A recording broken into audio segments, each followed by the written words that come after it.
আসসালামু আলাইকুম, সবাইকে স্বাগতম জানাচ্ছি ইসি পাঠশালার পক্ষ থেকে। আমি নুসরাত জাহান।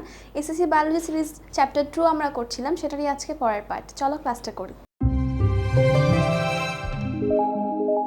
আমরা এর আগে ক্লাসে শিখেছিলাম প্লাস্টিডকে নিয়ে, এবং আজকে আমরা সেই প্লাস্টিডের যে 3 প্রকার ছিল, ক্রোমোপ্লাস্ট, ক্লোরোপ্লাস্ট এবং নিউক্লিওপ্লাস্ট, সেটার পার্থক্য আজকে আমরা শিখব। তাহলে চলো ক্লাসটা দেখি কিভাবে পার্থক্যটা আমরা শিখছি। তাহলে আমরা যদি প্রথমে আসি পার্থক্যগুলোর ক্ষেত্রে, আমরা প্রথমে লিখেছি লিউকোপ্লাস্ট, তারপর রয়েছে ক্রোমোপ্লাস্ট এবং তারপর কি রয়েছে, তারপর রয়েছে ক্লোরোপ্লাস্ট। আমরা যদি প্রথমে বলি কালারের কথা, তাহলে কিন্তু আমরা জানি লিউকোপ্লাস্ট হচ্ছে কি কালারলেস বা বর্ণহীন, এবং ক্রোমোপ্লাস্ট হচ্ছে রঙিন প্লাস্টিড, এবং অন্যদিকে ক্লোরোপ্লাস্ট হচ্ছে সবুজ রঙের হয়ে থাকে, সবুজ প্লাস্টিড বলা হয়। তাহলে আবার দেখি আমরা, লিউকোপ্লাস্ট বর্ণহীন, ক্রোমোপ্লাস্ট রঙিন এবং ক্লোরোপ্লাস্ট সবুজ। এরপরে আসি পার্থক্যতে, সেটা হচ্ছে অবস্থানের ক্ষেত্রে। যেহেতু লিউকোপ্লাস্টটা বর্ণহীন, আমরা কিন্তু পড়েছিলাম যে উদ্ভিদের সেসব অঙ্গেই থাকবে যেখানে কি যায় না, যেখানে সূর্যালোকটা পৌঁছাবে না, যেমন মূল। তাহলে আমরা দেখি মূল, ভ্রূনিম্নস্থ কাণ্ড প্রভৃতি যেসব অঙ্গে সূর্যের আলো পৌঁছায় না, সেই সব অঙ্গের কোষে এই লিউকোপ্লাস্ট থাকবে। আমরা এরপর আসি ক্রোমোপ্লাস্টে।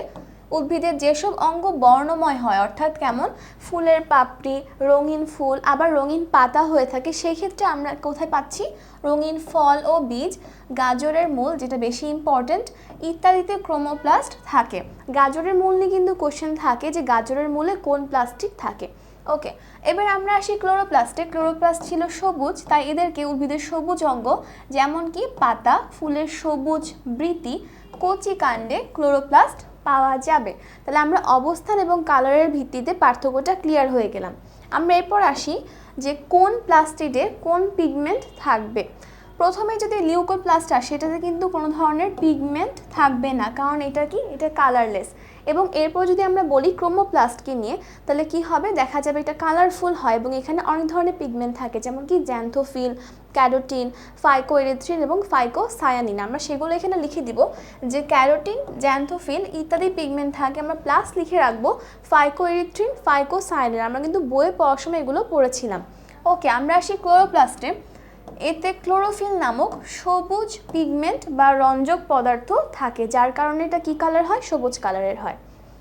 এদের উৎপত্তির কথা বলা হচ্ছে, এই যে লিউকোপ্লাস্ট, এরা আসলে সূর্যালোকের উপস্থিতিতে ক্রোমোপ্লাস্ট ও ক্লোরোপ্লাস্টে পরিণত হয়, অর্থাৎ পিগমেন্টলেস থেকে পিগমেন্ট পূর্ণ অবস্থায় চলে আসে।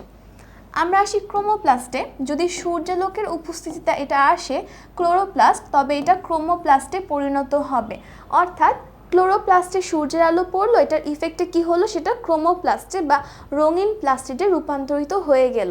এরপর আসি আমরা ক্লোরোপ্লাস্টে। সূর্যালোকের উপস্থিতিতে আমরা কি পাচ্ছি, সবুজ প্লাস্টিকটা আমরা দেখতে পাচ্ছি। বাট যদি এরকম হয় যে ক্লোরোপ্লাস্ট আছে, বাট সেখানে আমরা কি করলাম, সূর্যের আলোটা পৌঁছানোর ব্যবস্থা বন্ধ করে দিলাম, সেক্ষেত্রে কিন্তু এই ক্লোরোপ্লাস্ট লিউকোপ্লাস্টে পরিণত হবে। যেমন সূর্যালোকের অনুপস্থিতিতে, অর্থাৎ অ্যাবসেন্সে কি হচ্ছে, লিউকোপ্লাস্টে পরিণত হয়, অর্থাৎ সবুজ অঙ্গ বর্ণহীন হয়ে যায়।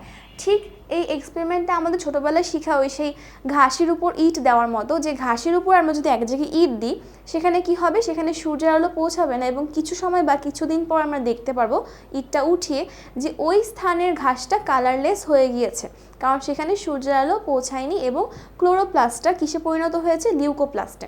আচ্ছা, আমরা এরপর আসি কাজের ভিত্তিতে পার্থক্যটা, যে কোন প্লাস্টিডের কাজ কি। খাদ্য সঞ্চয় করে রাখা হলো লিউকোপ্লাস্টের কাজ, এবং শর্করা থেকে শ্বেতসার জাতীয় খাদ্য তৈরি করা এর প্রধান কাজ। অর্থাৎ মেন কথা কি, খাদ্য সঞ্চয় করা, এবং এখানে বলা হলো শ্বেতসার জাতীয় খাদ্য তৈরি করা। আমরা আসি ক্রোমোপ্লাস্টে। ফুলের পরাগায়ন এবং ফল ও বীজ বিস্তারের জন্য কীটপতঙ্গ এবং প্রাণীকুলকে আকৃষ্ট করে, মানে মেন কাজ হচ্ছে এটার পরাগায়নে সাহায্য করা। আমরা আসি ক্লোরোপ্লাস্টে।